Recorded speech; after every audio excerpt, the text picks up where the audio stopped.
खुशामदीद कहते हैं नाज़रीन आपको। मैं असदुल्ला खान हूँ। कल समाअत मुकम्मल हो चुकी है और फैसला महफूज हो चुका है। इस पर मुख्तलिफ लोगों की मुख्तलिफ राय है कि फ़ैसला एक हफ़्ते में आ जाएगा, कुछ का ख्याल है कि 2-3 दिन में आ सकता है, कुछ लोगों की राय है कि शायद 2-3 हफ्ते भी लग सकते हैं। बहरहाल फैसला महफूज हो गया है, लेकिन इस दौरान में डेवलपमेंट्स बहरहाल रोज़ाना की बुनियाद पर हो रही हैं, जिसमें अब ज़फ़र हिजाज़ी साहब की गिरफ्तारी के बाद का जो कल मामला वो भी डिस्कस आ रहा कि उनको सुप्रीम कोर्ट में अस्पताल पहुँचा दिया गया। फिर जो मीटिंग्स हो रही हैं मुख्तलिफ फोरम्स पर, प्राइम मिनिस्टर हाउस में मीटिंग हो रही है, उसमें कुछ चीज़ें सामने आ रही हैं, पंजाब में कुछ चीज़ें प्लान हो रही हैं। इसके साथ साथ कुछ खबरें हैं कि प्राइम मिनिस्टर हाउस में ये भी डिस्कस हुआ है कि एमएलए के हवाले से सुप्रीम कोर्ट में जाकर चैलेंज कर दिया जाएगा कि जिस तरह से गैर कानूनी तरीके से उन्होंने असिस्टेंस जो है वो सीख किया है। तो ये तमाम चीज़ें आज हम अपनी इस डिस्कशन में ज़ेर बहस लाएंगे। मेरे साथ जो मेहमान मौजूद हैं उनका तारुफ करवाता हूँ। इरशाद अहमद आरिफ साहब हमारे साथ मौजूद हैं लाहौर स्टूडियो में। इरशाद साहब आपको खुशामदीद। आमिर मतीन साहब हमारे साथ मौजूद हैं। रऊफ़ पिलास्ट्रा साहब इस्लामाबाद में हैं। खावर घुमन साहब हमारे साथ मौजूद हैं। तमाम मेहमानों को मैं खुशामदीद कहता हूँ। मैं क्लास्टर साहब सबसे पहले एक चीज़ आज जो आपसे डिस्कस करना चाहता हूँ, कल चूंकि आपसे बातचीत नहीं हो सकी थी, तो कल की जो इंपॉर्टेंट खबर थी हुदैबिया केस के रीओपन होने के हवाले से, कितना सिग्निफिकेंट है आपके ख्याल में ये? मेरा ख्याल है कि ये थोड़ा सा हम अपना ड्रम बीट कर सकते हैं। आमिर मतीन साहब ये जब आए थे कि 20 अप्रैल को सुन के फैसला तो नहीं था, कोर्ट आर्डर जो था 20 अप्रैल को आया था, जिसमें उन्होंने बैठ के पूरा आर्डर उन्होंने अपना जारी किया था। तो उस वक्त इन्होंने कह दिया था कि और कुछ हो ना हो, हुदैबिया तो खोल दिया गया है, और उस वक्त कोई भी उसके बारे में बात नहीं कर रहा था, अगर आपको याद हो। और हुदैबिया पे ही सारा केस उन्होंने मेरा ख्याल है बिल्ड किया है बड़ी हद तक। और आपको याद होगा शहबाज शरीफ साहब नाराज़ हो गए थे, 1 साल तक वो चुप रहे, वो खामोश रहे। और मैं हैरान होता हूँ, वैसे दाद दें इस मुल्क को भी, कैसे कैसे हम यहाँ तोहफे बन चुके हैं। अब शहबाज शरीफ साहब का नाम लिया जा रहा है कि नए वज़ीर आज़म शहबाज शरीफ साहब होंगे। ज़रा पढ़ तो लें उनका रोल ये हुदैबिया पेपर मिल स्कैंडल में क्या था, ज़रा पढ़ ले पूरी कौम। उनको वज़ीर आज़म बनाने से पहले पूरी कौम को न एक दफ़ा कि जो उसकी JAT रिपोर्ट में उनसे सवालों जवाब हुए हैं, जो उनका अपना रोल इस पूरे मनी लॉन्ड्रिंग में इस स्कैंडल में बन रहा है, उसके बाद भी उनका वज़ीर आज़म बनना और इस मुल्क का, कौम का, अदालतों का उनको एक्सेप्ट करना, ये वैसे पाकिस्तान जैसे मुल्कों में ही हो सकता है कि एक भाई साहब अगर डिसक्वालीफाई हो जाते हैं तो दूसरे भाई पे सिमिलर चीज़ें हैं। ये हुदैबिया जिसकी आपने सवाल किया, मैं उसकी इंपॉर्टेंस बताना चाहता हूँ मैं। और कल से हमने देखा है कि एक बिल्कुल मीडिया का एक ग्रुप, एक तबलची ड्रम बीटर वो शुरू हो गए जनाब कि शहबाज शरीफ साहब आ रहे हैं और उसमें अबूरी तौर पर ख्वाजा आसिफ को लाया जा रहा है। और भाई साहब शहबाज शरीफ साहब कैसे आ सकते हैं वज़ीर आज़म? ज़रा पढ़ें तो सही। अगर वही रूल आप उन पे लगा रहे हैं, इन पे नवाज शरीफ साहब पे, कि वो वज़ीर आज़म नहीं रह सकते, तो सेम वो चीज़ें जो हैं, सिमिलर चीज़ें जो है वो इल्ज़ामात शहबाज शरीफ पे लगे हैं और हुदैबिया में लगे हुए हैं। और हुदैबिया पे बाकायदा उनसे सवाल जवाबात हुए हैं। वो रिवाइव अगर हो जाते, अदालत उसको रिवाइव करती है, जिसके चांसेस बहुत ज़्यादा आ रहे हैं। और नैब को भी अब याद आ गया उनको अचानक कि इतने बड़े अरसे बाद कि हम इसको बैठ के रिवाइव करते हैं, तो हजूर उसमें तो शहबाज शरीफ साहब को ज़मानत करानी पड़ेगी। तो अब आप क्या चाहते हैं कि ये जो है हमारा जो फ्यूचर का वज़ीर आज़म जो है, तो वो भी जमानत पे आके मुल्क को चलाएंगे? को खुदा का थोड़ा सा मेरा ख्याल खौफ हमें होना चाहिए। पहले उस ट्रांसपेरेंसी, ये तो वही वाली बात है, आसमान से गिरा खजूर में अटका। एक भाई साहब पे जो चार्जेस हैं वो मनी लॉन्ड्रिंग के, तो उनको क्यों हटाया जा रहा है, दूसरा भाई लाया जा रहा है, तो हुदैबिया में उन पे चार्जेस हैं। और जिसको रीओपन करने वाली अदालत, या जिसको नायब कह रहे थे हम अपील करने वाले हैं, तो एक इसकी इंपॉर्टेंस है और इसको दबाने की कोशिश यकीनन की जाएगी। मैं तो यहाँ तक भी कहूँगा, कल जो नायब ने कहा है ना कि हम जाएंगे जी, हम सोच रहे हैं, ये बेसिकली उन्होंने अदालत को आके उनके सामने थोड़ा सा फ्रॉड करने की कोशिश किया था कि अदालत हुक्म ना दे। अदालत ने अगर हुक्म दे दिया कि हुदैबिया खोल दिया जाए तो वो इतनी जल्दी से बंद नहीं होगा, तो हम ही कह देते हैं जी हम जाएंगे अदालत में और हम इसको खोल के हम इस पर तहकीकात करेंगे। ये नैब ने कल फ्रॉड करने की कोशिश की है, इसको डिले कराने की कोशिश की है और अदालत के हुक्म से बचने की कोशिश की है कि जनाब हम तैयार हैं। आपको याद होगा यही थे ये कमर जमान चौधरी साहब, वो टैंक की तरह खड़े हो गए थे अदालत के सामने, उन्होंने कहा ओवर माई डेड बॉडी, हम तो हुदैबिया को नहीं खोलेंगे। तो अब इनसे पूछना चाहिए, अब आपको ऑल ऑफ सडन आखिरी दिन उसकी प्रोसीडिंग है, आपको कहाँ से ख्याल आ गया कि हुदैबिया को जी हम सोच रहे हैं कि खोल लें? तो लास्टली ये है, इस पर मैं जो कहूँगा कि ये जो कौम बड़ी जज्बाती हो गई ना कि अब शहबाज शरीफ साहब आएंगे और यहाँ पे ये उस राजधानी वो संभालेंगे। मेरे ख्याल राजधानी संभालने से पहले ज़रा हुदैबिया को भी पढ़ लें, उनसे जो सवालों जवाबात हुए हैं, जो उनके मेमोरी लैप्सेज हुए हैं, जो उन्होंने कहा जी मेरा इन चीज़ों से कितना ताल्लुक या नहीं है, या गल्फ स्टील मिल में जो उनके झूठ सामने आए हैं, और उसका तारिक शफी का बयान भी पढ़ लिया जाए आज जो शहबाज शरीफ साहब के हवाले से उन्होंने बातें की हैं, उसके बाद उनको यकीनन मेरा ख्याल है ताज उनके सर पे पहना देना चाहिए। सही है। अच्छा, अब जी सर, ये जो अभी शहबाज शरीफ साहब अगर आ रहे हैं तो आर्जी तौर पर ख्वाजा आसिफ को लाया जाएगा। अब खबरें ये हैं कि चौधरी निसार इस पर डट गए हैं, वो कहते हैं कि मैं उनको वज़ीर-ए-आज़म तस्लीम नहीं करूंगा, और कल वो प्रेस कॉन्फ्रेंस कर रहे हैं, मनाने की कोशिश की जा रही है उनको खबरों के मुताबिक कि भाई आप अभी ये फैसला ना करें। तो क्या चल क्या रहा है सर? ये तो फिर अगर ख्वाजा आसिफ आते हैं तो ये मजीद टूट फूट का शिकार होगा मामला।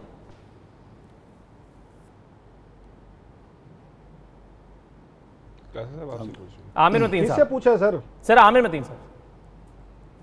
अच्छा, अब ये फायदा मैं बात काट रहा हूँ, ये फायदा हुआ है हमारे लाहौर वालों को, दाद दे हमारी मैनेजमेंट को कि जिन्होंने आपको यहाँ से उठा के इतनी अच्छी खासी आप यहाँ पे बैठ के लाइव ट्रांसमिशन कर रहे थे, अच्छी हो रही थी और अच्छी रेटिंग भी आ रही थी, तो उन्होंने उठा के आपको लाहौर भिजवा दिया ताकि हमें भी आवाज ना आए, हम आपको ना समझ सकें, आप हमें ना समझ सकें।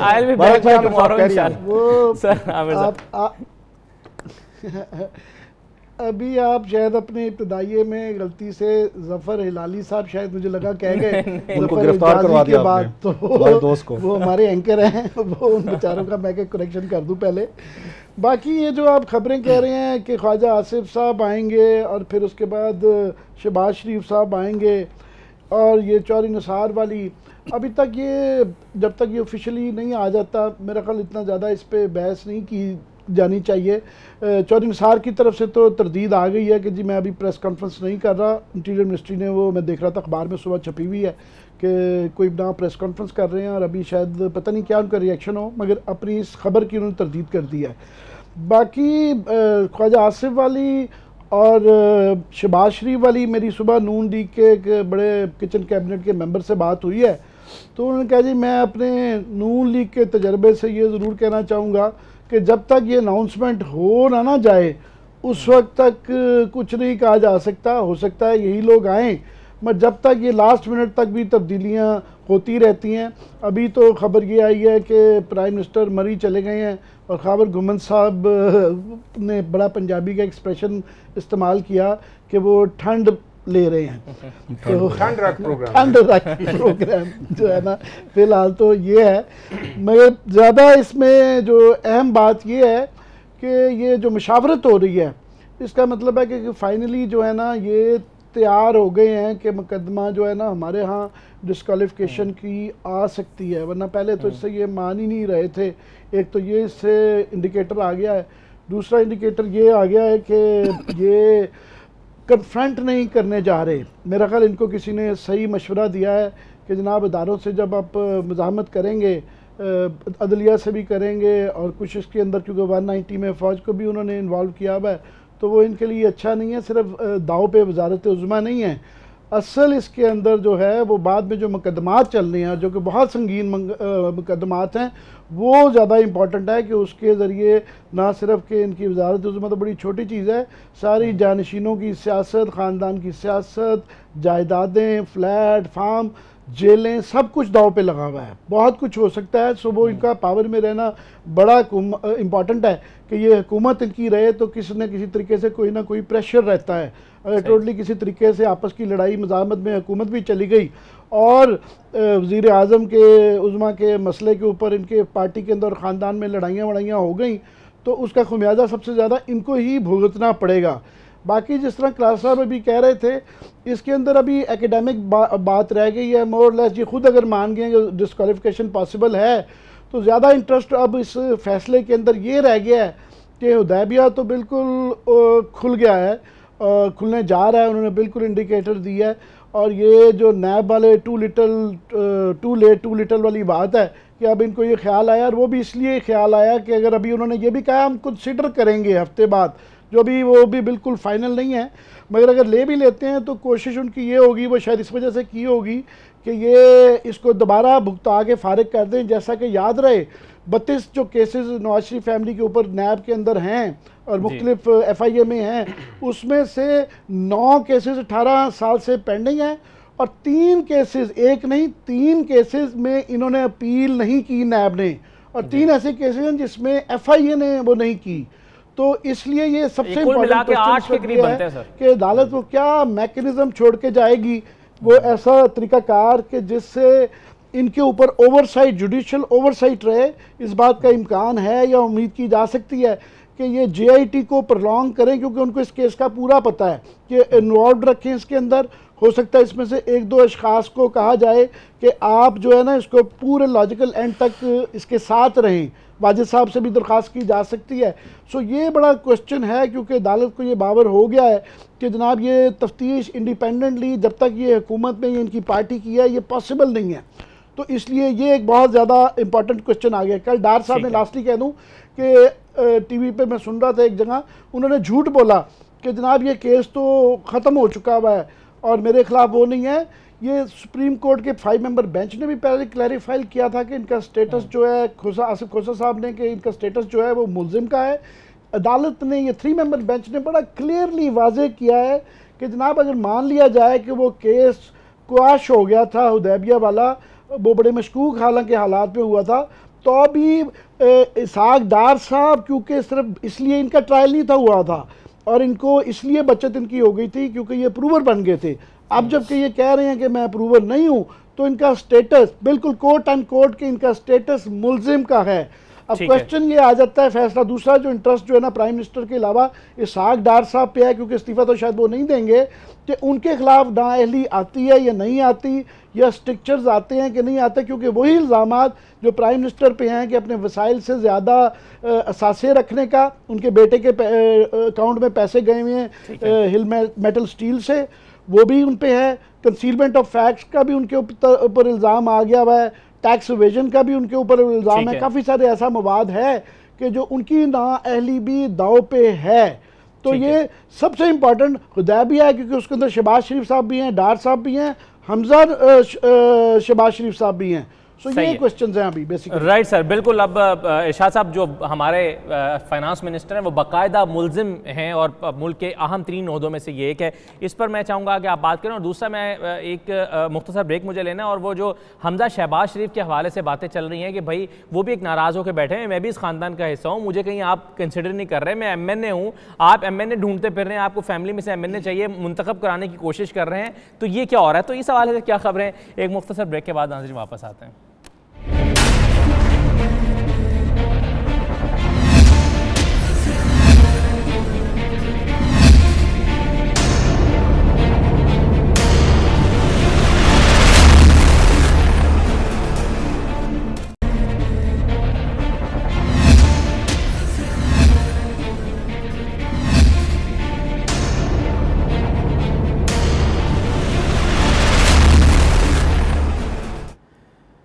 खुशामदीद कहते हैं दोबारा आपको। इरशाद साहब, ये एक तो जो बात हो रही थी अभी इसहाक डार के हवाले से कि बाकायदा मुलजिम वो हो गए हैं, तो अब आपका फाइनेंस मिनिस्टर इस वक्त मुलजिम है और उसी हैसियत में वो मुल्क की वजारत ख़जाना को चलाएंगे। एक तो इस पर कमेंट कीजिए। दूसरा, ये हमजा शहबाज के हवाले से क्या खबरें हैं?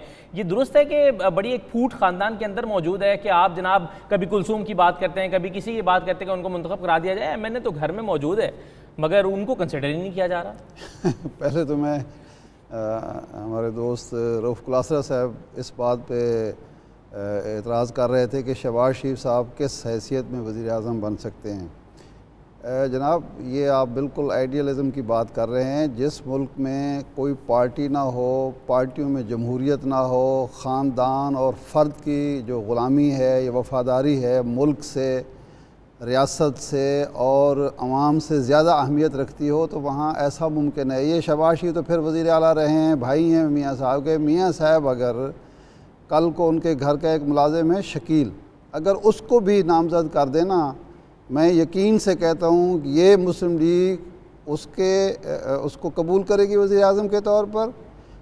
और कल परसों तरसों आप देखेंगे कि अखबारात में शकील की जहानत, शकील के सियासी तजर्बे, सियासी विजन पर 10 कालम छपेंगे। TV पर ये जो आपको नज़र आ रहे हैं आजकल मियाँ साहब के हिमायत करने वाले एंकर हजरात, ये बताएंगे आपको कि जनाब कितना अजीम फ़ैसला मियाँ नवाज शरीफ साहब ने किया है अपनी ज़िंदगी में। सबसे झलकियाँ आ रही होंगी झलकियाँ आ रही होंगी।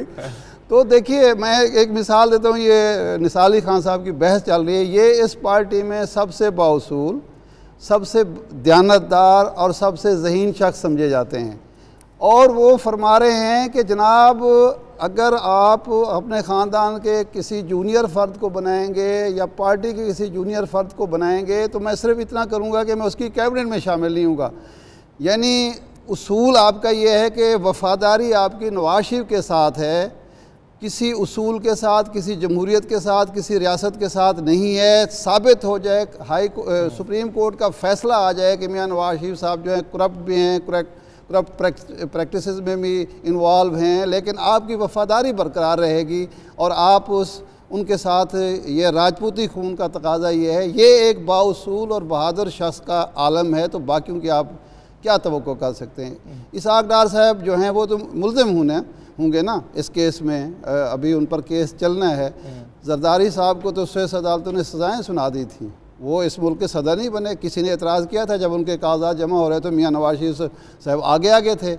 उसके लिए जरदारी साहब को सदर बनाने के लिए बाकायदा अब्दुल हमीद डोगर साहब चीफ जस्टिस ऑफ पाकिस्तान जो थे, उन्होंने तरमीम की, वो जो कानून था BA वाला वो ख़त्म किया ताकि जरदारी साहब के लिए राह हमवार हो सके। तो इस मुल्क में ये तमाशे हो रहे हैं, होते रहेंगे जब तक कि हकीकी जमहूरियत, जब हमने इस सिस्टम को जो ज़ालमाना अवाम दुश्मन सिस्टम है जमहूरियत मान लिया, तो फिर ये भी मान लें कि इसमें ये जो 2-4 बड़े हैं ये जो फ़ैसले करें हमारी किस्मत के, वो हमें कबूल कर लेने चाहिए।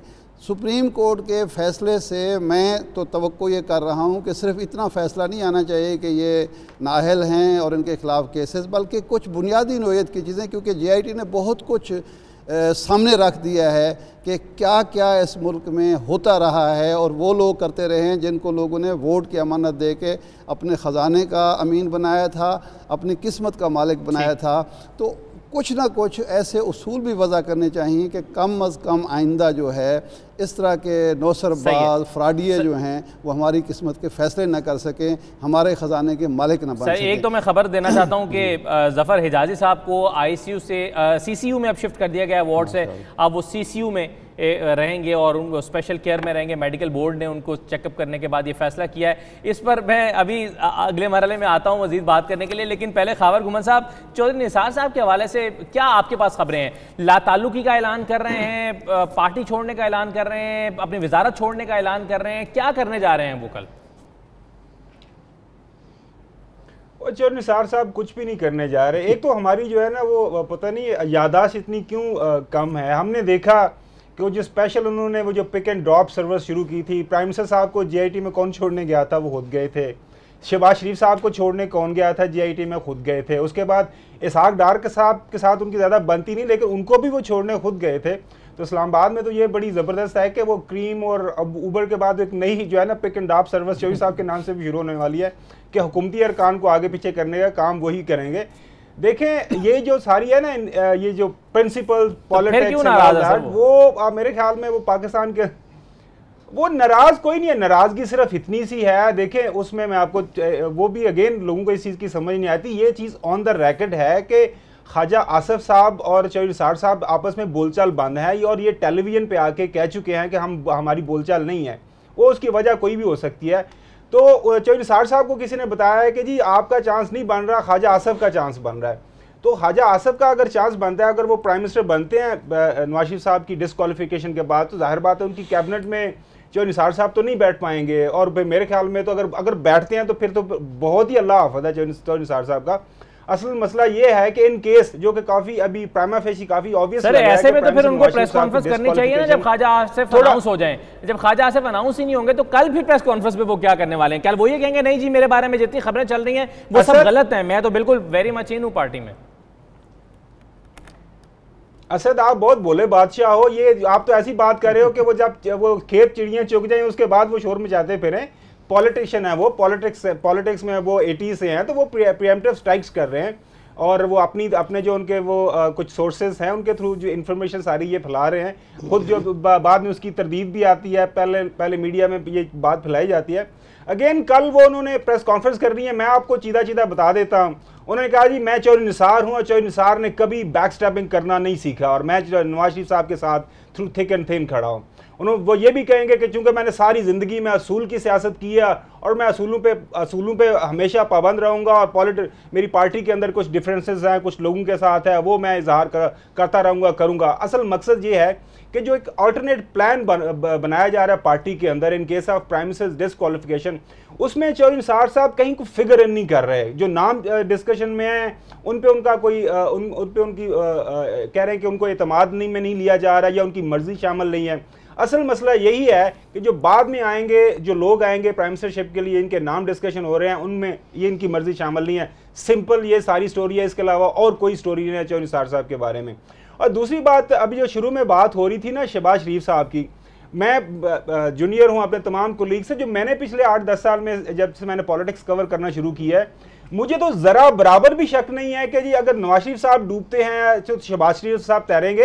ये एक ही वो जहाज़ के मुसाफिर हैं, अगर ये शिप डूबना है तो सारे का सारा हाउस ऑफ शरीफ ने डूबना है, ये हो ही नहीं सकता। हमने पीछे 6 महीने से सुप्रीम कोर्ट में देखा कि सारी कड़ियाँ फैमिली की एक दूसरे के साथ मिलती है। जिस तरह कल भी सुप्रीम कोर्ट में ये बताया गया कि जीजिया स्टील मिल के जो शेयर है उसमें एक शेयर होल्डर शहबाज शरीफ साहब की बेटी उसमें नामजद हैं। तो ये कैसे हो सकता है कि एक ही इल्ज़ाम के चक्कर में जो मोहतरम प्राइम मिनिस्टर साहब हैं और उनके बच्चे उसके इल्ज़ाम में वो फारुक होते हैं और शहबाज शरीफ साहब और उनके बच्चे आगे आ जाएंगे? ये तो बिल्कुल नामुमकिनात है।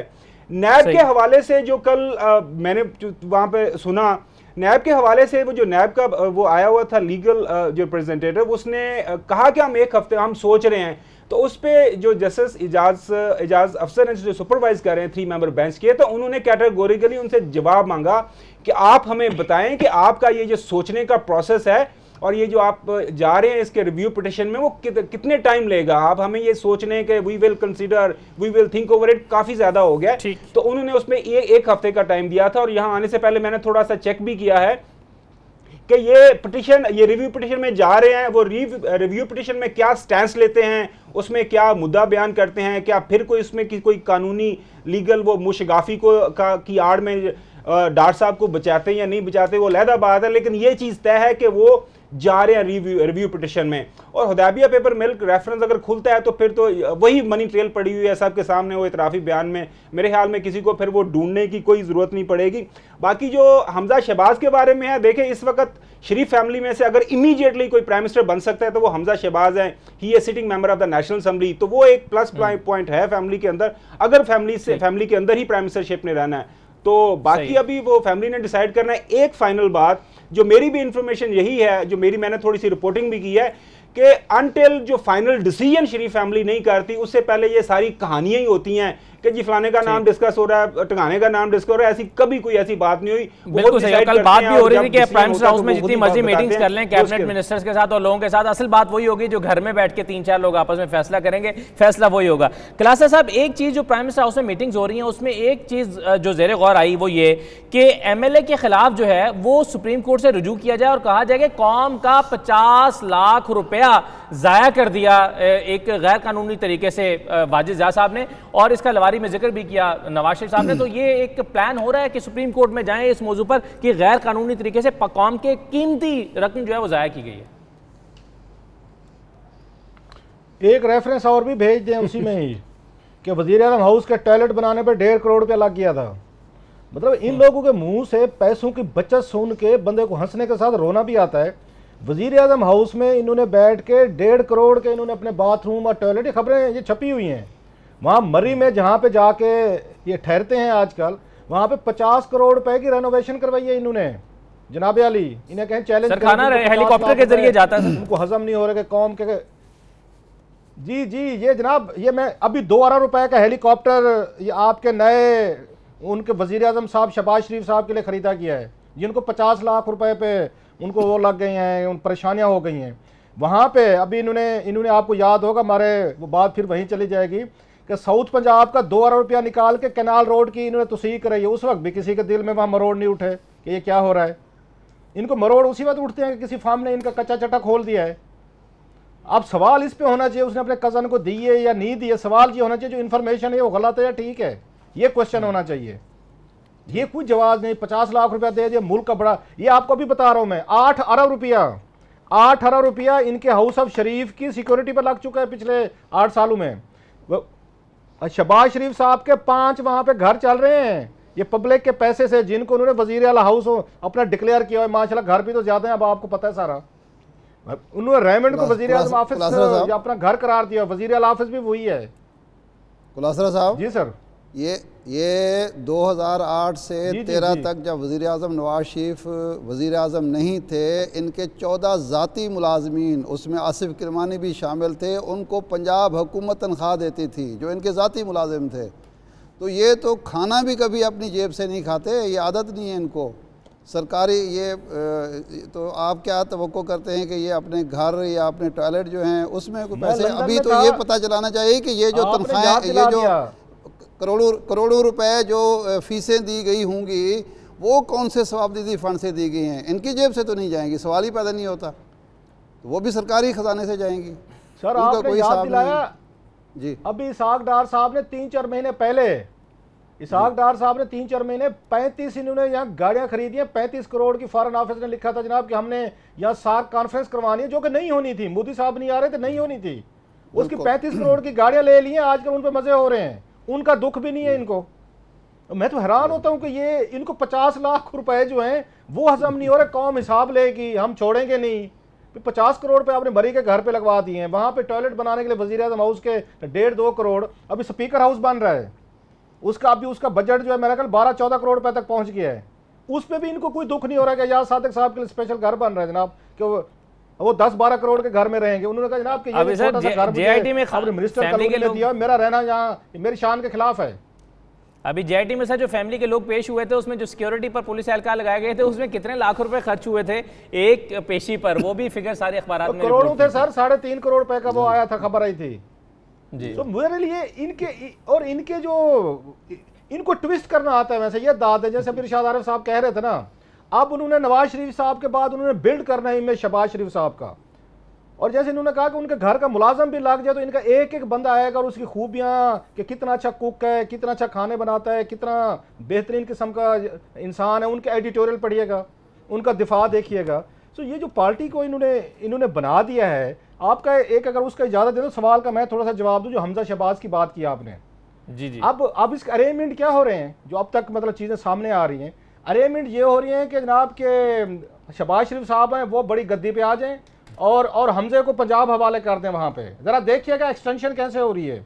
ये दरबार जो है पूरे का पूरा फैमिली पॉलिटिक्स जिसको हम कहते हैं कि एक वहाँ पे अगर बड़े भाई साहब आपके डिस्क्वालीफाई होते हैं तो छोटे को पंजाब से ला के उनको वज़ीर आज़म बना दें, उनका बेटा पंजाब का बन जाएगा। ये आपकी पाकिस्तान की पॉलिटिक्स हो रही है। इंडियन को दाद देने से एक थोड़ा हिंदुस्तान की मेरा ख्याल जमहूरियत थोड़ी सी हमसे आगे निकल गई है। उन्होंने नेहरू खानदान को कम से कम सियासत से फारिग किया है। ये चीज़ हमें उनकी बहुत सारी खराबियाँ अपनी जगह पे होंगी। उन्होंने कम से कम एक चाय वाले को उठा के अपना वज़ीर आज़म बना दिया। नेहरू खानदान के रुमैन से निकल गए हैं वो। आपको पता है ये मलिक ये कयूम साहब के क्या लगते हैं, मलिक परवेज़ के क्या लगते हैं, ये जो MNA हैं, ये उनके भाई हैं मेरा ख्याल है, सगे भाई, ये सगे भाई हैं। वही जस्टिस मलिक कयूम मशहूर ज़माना जो सैफुर रहमान साहब से हिदायत ले रहे थे कि बेनज़ीर भुट्टो और जरदारी को जनाब 7 साल तो कम सज़ा नहीं देनी, नहीं तो मियाँ साहब नाराज़ हो जाएंगे। ये पूरे का पूरा ये पॉलिटिक्स को देखें, ये माफिया ऐसे नहीं कहा जाता इन लोगों को जो वहाँ सुप्रीम कोर्ट ने कहा है कि जस्टिस कयूम का जो भाई है ये लाहौर के रिहायशी हैं। और जो पिम्स की हालत देखें, उस पर तो बाद में जाते हैं ना, जो सवाल आपने किया है किसी बात, ज़रा पिम्स ज़रा आप तशरीफ़ ले जाएं। जितना गंदा इस वक्त पिम्स बना हुआ है, उसके लॉन्स देख लें, उसकी सफाई का माहौल देख लें, वहाँ पर बुरी एस्टेब्लिशमेंट देख लें। सिर्फ जवेद अकरम को इसलिए लगाया गया है कि वो इनके MNA मलिक परवेज़ साहब का भाई है, वो इनके एक ज़ाती वफादार जज जो थे मलिक कयूम साहब उनका भाई है। उसको उन्होंने पिम्स जो है 4 साल से हवाले किया है, क्योंकि अनोखे लाडले की ख्वाहिश थी कि मैंने किसी एक यहाँ हॉस्पिटल बहुत बड़े का मैंने उसका चीफ एग्जीक्यूटिव लगना है। 4 सालों में पिम्स की हालत देख लें वहाँ पे। तो और वो लाहौर में रहते हैं भाई, चलो या तो यहाँ पे रहते पिम्स को बेहतर कर देते, फिर तो कोई उसमें रिश्तेदारी का हम हवाले ना देते, काबिल आदमी लग गया है। जब आप अपने पर्सनल अपने मुलाजमीन टाइप लोग लगाएंगे बड़े बड़े इंस्टीट्यूशन में, वो आपके हिजाजी साहब हूँ, कमर जमान चौधरी साहब हूँ, आपका सईद अहमद जैसे, एक अंदाज़ा करें। अब आपने फिर एक बात बस याद आ गई, जो फ्रॉड में पकड़ा गया था सऊदी अरेबिया में, जेल में रहा है, उसको आपने यहाँ पे अपने कौमी बैंक का सरबराह बनाया हुआ है। तो जवेद अकरम साहब जो हैं वो तो वही कुछ करेंगे जो उनको ऊपर से कहा जाएगा, वो बोर्ड भी बनवाएंगे। क्यों कि उनको जो पोस्ट मिली हुई है किसी एबिलिटी की बुनियाद पे नहीं मिली, कंपिटेंसी मेरिट पे नहीं मिली, उनको मिली है कि आप कितने हमारे ज़ाती वफादार हैं। तो ज़ाती वफादारों से तो फिर वो कहेंगे अपनी जान देने को तुल जाएंगे, वो तो रिपोर्ट वही लिखवा के देंगे जो उनसे चाहेंगे। तो ये जो आपने कहा जवेद अकरम साहब क्या करेंगे, जवेद अकरम साहब वही कुछ करेंगे जो उनको मास्टर्स कहेंगे कि ये आपने करना है, चाहे बेशक आपको जान देनी पड़े दें। नौकरी जाती है, आपको हिजाजी की तरह जेल में जाना पड़े, आपको स्ट्रेचर पे आपको लाद के आपको वहां पे अदालत में पेश किया जाए। आपने करना वही है, आप उसकी टेम्परिंग करवाएं, आप उनके डॉक्यूमेंट्स उनको गलत करवाएं, उनके रिपोर्ट को फाज करवाएं, आप फिगर्स को फाज करवाएं, आप वहां पे उनकी मर्जी के मुताबिक काम करें, ये आपको करना पड़ेगा। ये इंटरेस्टिंग बात है करता चलूं थोड़ा सा सर एक चीज बिल्कुल आप ऐड कर लीजिएगा, मगर एक चीज इंटरेस्टिंग है, वैसे मेरा क्वेश्चन भी ले लीजिएगा कि ये अभी भी चेयरमैन SECP हैं, इनकी मुअत्तली नहीं हुई। आप कमेंट कर दीजिएगा आमिर मतीन साहब, आप भी। जी ये यार एक मिनट आमिर साहब, मैं रुक नहीं सकूंगा, मैं आपकी बात काट रहा हूँ। हजूर की इतला के लिए यार थे, जनरल मुशर्रफ के दौर में जब फैसल सालेह हयात साहब थे, उन पर भी नैब के मुकदमे थे और आफ्ताब शेरपो साहब भी जमानत पे थे। ये पाकिस्तान हम आदी हो चुके हैं, ऐसी बात है ना। छोटा सा कमेंट कर दूं फिर आपसे इस पे जो जफर हिजाजी साहब के बारे में ना आज एक स्टोरी छपी हुई है, वो इसको भी लिंक मैं करता चलूं। ये जो राना असद अमीन थे, ये पहले हमारे ऑडिटर जनरल पाकिस्तान, इन्होंने SECP के जो जफर हिजाजी साहब की इनकी अपॉइंटमेंट के बारे में ऑडिट ऑब्जेक्शन आई हुई हैं। अब जो फाइनल ऑडिट जो रिपोर्ट पार्लियामेंट के सामने पेश होनी है, उसमें वो ऑडिट ऑब्जेक्शन डिलीट कर दिया गया है। लिहाजा ये जो नेक्सस है ना, बेसिकली ये जो क्रिमिनल इंटरप्राइज है, सिंडिकेट जिसे कह लें, वो सब जगह इनका मिला हुआ है। तो मेरे ख्याल में वो जो हमारे शेख रशीद साहब ने कल कहा है ना कि जनाब अगर इन्होंने आपने इनको घर नहीं ना बुझवाना तो खुदा के वास्ते इनको फिर माफ कर दें, क्योंकि ये पॉसिबल नहीं है कि आपके किसी ट्रायल कोर्ट में किसी और फोरम पे ये इनका ट्रायल हो सके और वहां से बच ना निकल सके। मैंने यही कहा ना कि अभी आज सारी स्टोरी छपी हुई है कि किस तरह वो इनकी अपॉइंटमेंट इलीगल हुई, उनसे कोई 30 मिलियन की रिकवरी ऑडिट ने ऑब्जेक्शन किया था इनसे वापस लें, लेकिन वो सारी की सारी वो कागजी तौर पर वो सब कुछ खत्म हो गया।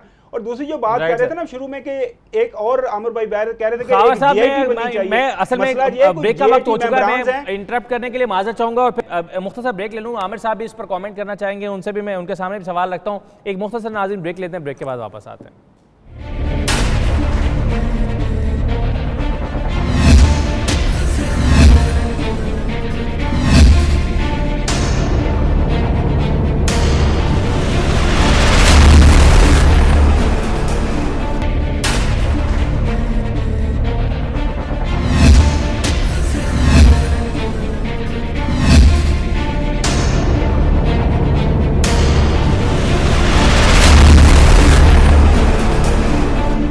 दोबारा खुशामदीद कहते हैं आपको। खावर घुमन साहब अपनी बात मुकम्मल कर लें। अभी जो अदालत में पेश हुए थे जफर हिजाजी साहब, उनको 4 रोज़ा जिस्मानी रिमांड भी FIA को मिल गया उनका। आप अपनी बात मुकम्मल कर लें, फिर मैं आमिर साहब की तरफ बढ़ता हूँ।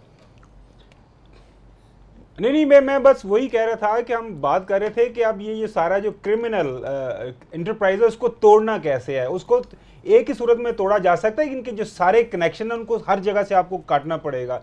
ये नहीं हो सकता कि हम प्राइम मिनिस्टर साहब वो 2 महीने के लिए जाएं, डिस्क्वालीफाई हों और फिर वापस आ जाएं, वापस आके तो फिर जिस तरह वही आपको पता ही कि जो हमारे मुल्क में होता है।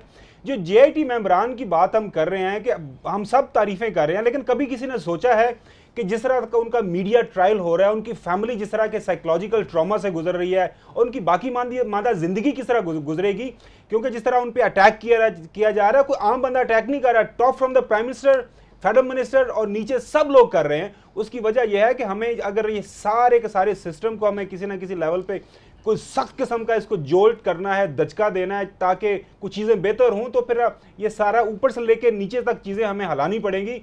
और अल्लाह करे कि मेरी तो बहुत कभी उम्मीद है कि बहुत बोल्ड जजमेंट आया और इसमें इन सारी चीज़ों को एड्रेस किया जाए। जी ठीक है जी। आमिर साहब से दोनों चीज़ें डिस्कस हो रही हैं, इस पर आपका कमेंट मैं चाहूँगा। जफर हिजाजी वाला भी MLA के हवाले से जो चीज़ें प्लान हो रही हैं सर, उस पर जी जफर हिजाजी साहब पे मैं ये कहना चाहूँगा, मैं खुद मरीज़ टाइप आदमी और मेरी मरीज़ों के लिए बड़ी हमदर्दी होती है, मगर ये बहुत ज़्यादा मजाक ही हो गया है कि हर अमीर आदमी जो भी VVIP है वो सीधा ही ICU में हॉस्पिटल में चला जाता है। अदालत को मेरा ख्याल इस चीज़ का नोटिस लेना चाहिए कि बहुत ज़्यादा मजाक हो गया है। या तो फिर जेल के अंदर आप एक कर दें कि VVIP वार्ड बना दें, या जो पिम्स और इस तरह के हॉस्पिटल हैं इनके VVIP वार्ड को सब जेल करार दे दें। ये बहुत 100% अमीर लोग जो हैं वो सारी हॉस्पिटल में जाते हैं। ये बहुत ज़्यादा है कि आम आदमी के लिए, गरीब आदमी, कल क्रास साहब कह रहे थे कि ना सिर्फ उसको जेल करते हैं, उसको मशक्क़ती भी बताते हैं। जेल के अंदर भी जाके वो पोछे लगाता रहता है और अमीर लोगों की मालिशें करता रहता है, उसको जो डबल सज़ा दी जाती है। तो ये कोई इंसाफ का निज़ाम नहीं है। दूसरा, ये मैं हंस रहा था, सुबह टिकर चल रहे थे कि जनाब VVIP वार्ड में ज़फ़र हिजाज़ी साहब के लिए वो WC चेंज किया जा रहा है, बाथरूम की सीट चेंज की जा रही है और मुस्लिम शावर का जो है ना वो स्पेशल इंतज़ाम हो रहा है। अब ये एक मसला के टिकट था, मैंने क्या करे, इंसान हंस ही सकता है। बाकी आप बात कर रहे थे हमज़ा की, मेरा ख्याल है प्राइम मिनिस्टर बनाने के जो चांसेस हैं, इनको या तो बहुत ही कोई कमज़ोर आदमी चाहिए होगा जिसको जो अपनी कोई भी वो तंग ना करे, 3 महीने घर ही बैठा रहे और जो है ये प्राइम मिनिस्टर ऑफिस चलाते रहे, या फिर ख्वाजा आसिफ साहब की इसलिए पॉसिबिलिटी आती है क्योंकि चौधरी निसार साहब वहाँ पे उनका गिला बन जाना है। तो इनको एक तगड़ा आदमी भी चाहिए कि ये 2-3 माह का जो फेज़ होगा इंटरिम, उसमें जो है ना हालात को डील करने के लिए कोई इस तरह का बंदा भी चाहिए है। फाइनली मैं चौधरी निसार पे कहना चाहूँगा कि चौधरी निसार साहब को अगर प्राइम मिनिस्टर नहीं बनाया जाएगा तो उनका एक बहुत ज़्यादा एक जायज़ गिला बनेगा बिल्कुल। और वो मेरा ख्याल है कि अगर उन्होंने रिएक्ट करना होगा, और जो मेरा ख्याल वो रिएक्ट करेंगे, वो बड़े समझदार आदमी हैं, बहुत काया आदमी हैं। और मैं कहता रहता हूँ कि पार्लियामेंट में वो वाहिद इस वक्त आदमी हैं जो कि 85 से आज तक हमेशा हर असम्बली का हिस्सा रहे हुए हैं। वो अपनी टाइमिंग का इंतज़ार करेंगे, उनकी परफेक्ट टाइमिंग होगी कि जब बिल्कुल उनको पता चलेगा, क्योंकि इसके बाद ये सीज़न 4 जो चल रहा है पैनामा का, ये बड़ा संगीन है नून लीग के लिए। ये अपनी गवर्नमेंट होते हुए इस हालात में पहुंच गए हैं। तो जब इनकी केसेस चल रहे होंगे, गवर्नमेंट प्राइम मिनिस्टर साहब डिस्क्वालीफाई फॉर एग्जांपल अगर हो जाएंगे, तो ये थोड़ा सा कमज़ोर पड़ जाएंगे। तो बड़े मौके आएंगे चौधरी निसार साहब के पास स्कोर इवन करने के लिए। और मैं थोड़ा सा आपको तारीखी पस मंज़र भी इसका दे दूँ कि सियासत के अंदर एक मोमेंट ऑफ रेकनिंग आता है। ये टाइमिंग का जो बात है कि नवाज शरीफ साहब सबसे बड़ी एग्जांपल है उसकी कि इन्होंने जब जुनेजो साहब का एक मोमेंट ऑफ टाइमिंग देखे इन्होंने कि जब उनकी हुकूमत जा रही थी तो इन्होंने उनको चाकू मारा था, टाइमिंग परफेक्ट थी, जुनेजो साहब को फारिग करवाया। फिर 1990 के अंदर इन्होंने बड़े तरीके से परफेक्ट टाइमिंग रख के, जतोई साहब उस वक्त प्राइम मिनिस्टर के कैंडिडेट थे और इनसे बहुत ज़्यादा कदावर शख्स थे, उनको परफेक्ट टाइमिंग के उनको चाकू मारा। उसके बाद 97 में परवेज़ इलाही की बड़ी जायज़ उम्मीद थी कि उनको चौधरी याद रहे कि वो ख़ानदानी सियासी ख़ानदान था और वो चीफ मिनिस्टर के बड़े जायज़ कैंडिडेट थे। ये सोचा भी नहीं जा सकता था कि शहबाज शरीफ हो सकते हैं कि भाई सगे को बना लेंगे। तो उनको परफेक्ट टाइमिंग के साथ ला के शहबाज शरीफ साहब को लाए थे। और जब पहली दफ़ा यहाँ पे इस्लामाबाद में, उस ज़माने में हम प्रेस गैलरियाँ लिखते थे, नुसरत, मैं, शाहीन, हामिद मीर भी थे यहाँ पे, हम सारों को जब बताया गया कि जनाब ये सोचा जा रहा है कि शहबाज शरीफ साहब को आए, पहले तो यहाँ कोई यकीन नहीं करता था कि ये पॉसिबल होगा कि अपने सगे भाई को वो चीफ मिनिस्टर पंजाब बना देंगे।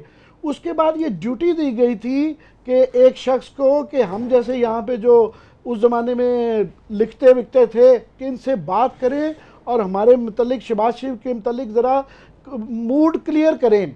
उस शख्स का नाम था चौधरी निसार। चौधरी निसार साहब ने अपने घर पे, जो कि वो वैसे अपने घर में खाना वाना बड़ा कम खिलाते हैं, तो उन्होंने हम सबको बुलाया था। उसमें हामिद मीर साहब थे, मालिक साहब थे, नुसरत साहब थे, ज़फ़र अब्बास थे, मैं भी शामिल था। और उन्होंने शहबाज शरीफ साहब को भी बुलाया हमारे से इजाज़त लेके, और उसके बाद बड़े आर्गूमेंट दिए कि जनाब आप जितना बुरा इनको समझते हैं, ये दिल के बड़े अच्छे आदमी हैं, और भी बड़े सवाल हुए। मगर इनकी बड़ी उसकी तफसील है, किसी वक्त बताऊंगा कि वो ग्राउंड पेव करना जो होता है ना, तो वो उन्होंने की। अब जबकि आप देखें, ये एक आयरॉनिक बात है कि अब चौधरी निसार का चांस बन रहा है, तो वो जो है शहबाज शरीफ साहब दोबारा बारी लेने के लिए आ गए हैं, और वो नहीं नज़र आएंगे कि वो अब हमें बुलाएं और हमें समझाएं, मेरे जैसे नाकदीन को, ये क्लास साहब जैसे नाकदीन या गुमन जैसे को, कि जनाब ये चौधरी निसार इतने बुरे आदमी नहीं हैं और इनकी बड़ी सर्विसेज हैं, ये वो बिल्कुल नहीं है। ये एक सियासत, एक शफाक खेल है, और ये मियाँ बरादरान और ये ख़ानदान बड़ी शफाकी से इसको खेल के ये 30-35 साल सर्वाइव किया है। तो ये चौधरी निसार साहब भी ये गेम बहुत समझते हैं, और वो बिल्कुल अगर उन्होंने ये करना होगा, और मेरा ख्याल है कि ये मोमेंट ऑफ रेकनिंग उनका आ गया है। उनकी टाइमिंग भी आप देखिएगा परफेक्ट होगी और बड़े सही तरीके से करेंगे। सही है। अब इसमें एक सवाल जो मैं आपसे शाह साहब आपसे और फिर क्लासा साहब से भी इसी का जवाब चाहूँगा, आपके ख्याल में शाह साहब कि ये चौधरी निसार साहब ये तो उसूली तौर पर पहली चॉइस होनी चाहिए थी PMLN में से अगर किसी को प्राइम मिनिस्टर लगाना है, रिलेक्टेंस क्या है? क्या ऐसी खदशात हैं PMLN को या नवाज शरीफ साहब को कि चौधरी निसार को वज़ीर आज़म लगाने की ऑप्शन में भी नहीं रखते? देखिए चौधरी निसार साहब के और बातें होंगी, लेकिन एक खूबी तो है ना कि वो खुल के बात करते हैं और अपना एक उसूल पसंद आदमी का तासुर जो है वो बरकरार रखने की कोशिश करते हैं। ग़ालिबन मियाँ नवाज शरीफ साहब को मसला उनसे ये होगा कि वो फ़ौज के हवाले से, इस्टेब्लिशमेंट के हवाले से, अदलिया के हवाले से फ़ोर फ्रंट पर खेलना नहीं चाहेंगे, ना खेलने पर तैयार होंगे, जो मियाँ साहब का इस वक्त मूड नज़र आता है। ख्वाजा आसिफ की वाहिद खूबी ये है कि अगर वो उनको वज़ीर आज़म बनाते हैं तो जो इस वक्त ख्वाहिश नज़र आती है मियाँ नवाज शरीफ साहब की कि वो अदलिया के बारे में और फ़ौज के बारे में और ISI के बारे में वो कुछ बातें ऐसी करेंगे या कोशिश करेंगे जिसकी वजह से उनकी अना की तस्कीन हो सके, जिसके लिए मौजूद आदमी नहीं हैं। हालांकि सबसे ज़्यादा फ़ौज के हवाले से, इस्टेब्लिशमेंट के हवाले से, अदलिया के हवाले से रिलीफ हमेशा जब भी मियाँ नवाज शरीफ साहब को मिला है तो वो चौधरी निसार अली खान ने दिलाया है। और फ़ौज के और जो बाकी क़ुव्वतें हैं उनमें उन्होंने अपना एक ये तासुर कायम रखा कि मैं आपका खैर खा हूँ, लेकिन बेसिकली वो खैर खा वफ़ादार थे, वो हमेशा नवाज शरीफ के थे, फ़ायदा हमेशा उन्होंने नवाज शरीफ को पहुँचाया। तो ये जो खूबी है उनकी अब वो ख़राबी बन गई है, क्योंकि मियाँ नवाज शरीफ साहब उस नरगे, उन लोगों के नरगे में आ चुके हैं जो कहते हैं मियाँ साहब बस लड़ जाओ, क्योंकि सिविल बालादस्ती का इशू जो है वो इस वक्त अहम है। आपने फ़ौज को जो है पंजाब पुलिस बनाना है, आर्मी चीफ को IG पंजाब बनाना है, और इससे बेहतर आपको मौका नहीं मिल सकता। निसार अली खान इस पर तैयार नहीं होंगे, और शायद यही कमज़ोरी शहबाज शरीफ की भी है। शहबाज शरीफ भी ये उस सूरत में मियाँ नवाज शरीफ साहब उसको बनाएंगे शहबाज शरीफ को कि अगर कोई और चॉइस ना हुई और उन्हें ख़दशा महसूस हुआ कि पार्टी में डिवीज़न आ सकती है। अगर पार्टी में डिवीज़न का ख़तरा ना हुआ तो वो शहबाज शरीफ नहीं बनेंगे, बल्कि वो बनाएंगे ख्वाजा आसिफ हो सकते हैं, खुरम दस्तगीर हो सकते हैं, इनमें से कोई और हो सकता है। ऐसे आदमी को नहीं बनाएंगे। एक चीज़ मैं ज़रा तवज्जो दिलाना चाहता हूँ, ये जो बातें हो रही हैं, बाकी तो सारी बातें हो चुकी हैं। एक ज़रा खावर गुमान साहब, आप एक अच्छे रिपोर्टर के तौर पर ये मालूम करें कि MQM और पीपल्स पार्टी से जो दोबारा राब्ते हुकूमत के उस्तवार हो रहे हैं वो किस बेस पे हैं? मुझे महसूस ये होता है कि जो 24वीं तरमीम का एक पड़ा हुआ है मुसवदा कौमी असम्बली में और वो सेनेट से मंजूर नहीं हुआ, उसमें ये जो अपील का हक़ रखा गया है सुप्रीम कोर्ट में, और अपील का हक़ ये रखा गया है कि अगर सुप्रीम कोर्ट कोई फ़ैसला करती है तो मुल्ज़िम को अपील, अब रिव्यू का हक़ होता है, अपील का नहीं होता। अपील का हक़ होगा 30 दिन के अंदर, और उस 30 दिन के लिए के बाद जब वो अपील करेगा तो वो बेंच जिसने फ़ैसला किया है वो नहीं सुनेगा, बल्कि उससे लार्जर बेंच बनेगा। तो क्या पीपल्स पार्टी को और MQM को कायल करने की कोशिश हो रही है कि हम इससे पहले कि अदालती फ़ैसला आए या अदालती फ़ैसले के फ़ौरन बाद इस बिल को मंजूर कर लें, ताकि मियाँ नवाज शरीफ साहब अगर नाअहल भी होते हैं तो उसके ख़िलाफ़ वो अपील में जा सकें और वो अपना बचाव कर सकें? ये भी ज़रा सोचने की बात है। मेरा ख्याल है इस पर भी सोचा जा रहा है। शाह साहब इसमें जी जी जी जी जी जी इस पे थोड़ा सा एक कमेंट कर दूं। वो आपकी बात बिल्कुल ठीक है कि कॉन्स्टिट्यूशनल जो अमेंडमेंट करनी है तो उसके लिए दोनों हाउसेज में सेपरेटली आपको 2/3 मेजॉरिटी चाहिए। अगर इस लेवल पे कोई डील होनी है किसी ना किसी लेवल पे, तो वो जब तक जरदारी साहब नहीं मानेंगे तो तब तक तो ऐसा हो नहीं सकता, क्योंकि सेनेट के अंदर अभी फिलहाल उनकी मेजॉरिटी है। तो वो सारे का सारा उस हवाले से जो मेरे ख्याल में बॉल है वो जरदारी साहब के कोर्ट में है। अब किस हद तक मजबूर हो जाते हैं नवाज शरीफ साहब के वो जरदारी साहब को रिज्यू करेंगे, क्योंकि आजकल हम देख रहे हैं इनके सारे वुज़रा इंक्लूडिंग शहबाज शरीफ साहब वो काफी ज्यादा टारगेट कर रहे हैं जरदारी साहब को। इनिशियली जब ये बिल आया था दिसंबर में तो उस वक्त पीपल्स पार्टी ने इस पर किसी हद तक आमादगी जाहिर भी की थी। दिसंबर में पीपल्स पार्टी ने इनिशियली अपनी आमादगी जाहिर भी कर दी थी, लेकिन बाद में फिर वो असद वो अंग्रेजी में कहते हैं कि week is a long time in politics. तो सियासत के अंदर जो है ना हालात बड़ी तेजी से बदलते हैं। अब जब नवाज शरीफ साहब फंसे हुए हैं तो इससे अगर जरदारी साहब ने निकालना है तो वो डेफिनेटली उनको बहुत कुछ चाहिए होगा नवाज शरीफ साहब थे। और नवाज शरीफ साहब मेरे ख्याल में जब सुप्रीम कोर्ट का फैसला आने वाला है इस पोजीशन में नहीं है उनको दे सकें।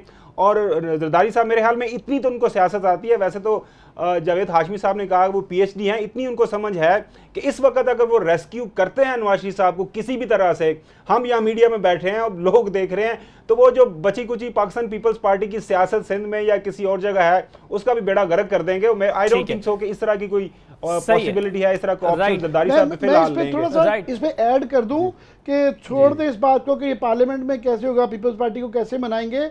ये लास्ट टाइम जब कोशिश की थी तो इन्होंने लीगल ओपिनियन लिया था और ये लीगल ओपिनियन आया था कि जनाब सुप्रीम कोर्ट एक दिन में इसको 110% चांस है कि उड़ा के वो मारेगी, कि ये मेलाफाइड ही तस्वर किया जाएगा कि आप अपने बचाव की वजह से एक आईनी तरमीम कर रहे हैं। तो ये इसका अगर एप्लीकेशन भी होगी इस केस पे नहीं होगी। ये उस वक्त इन्होंने ओपिनियन लिया था, इसलिए फिर इसके आगे ये इसके ऊपर प्रोग्रेस नहीं हुई थी। सही है, अब हाथ पांव मारना मगर उनका हक है। क्लासा साहब, जो मैं चौधरी निसार के हवाले से बात कर रहा था, एक तो जाहिर है बैकग्राउंड भी है ना सर, परवेज मुशर्रफ के कूच से लेकर 2005 तक के दरमियान जो रिलेशनशिप रहा नवाज शरीफ साहब और चौधरी निसार के दरमियान, जिसके बारे में आपने अपनी किताब में बहुत तफसील से लिखा भी है, इंटरव्यूज इन दोनों के करके। आपके ख्याल में सर क्या तहफ़्फ़ुज़ात, क्या खदशात हैं चौधरी निसार से? नून लीग के वो एतमाद मुकम्मल तौर पर क्या आज तक बहाल नहीं हुआ?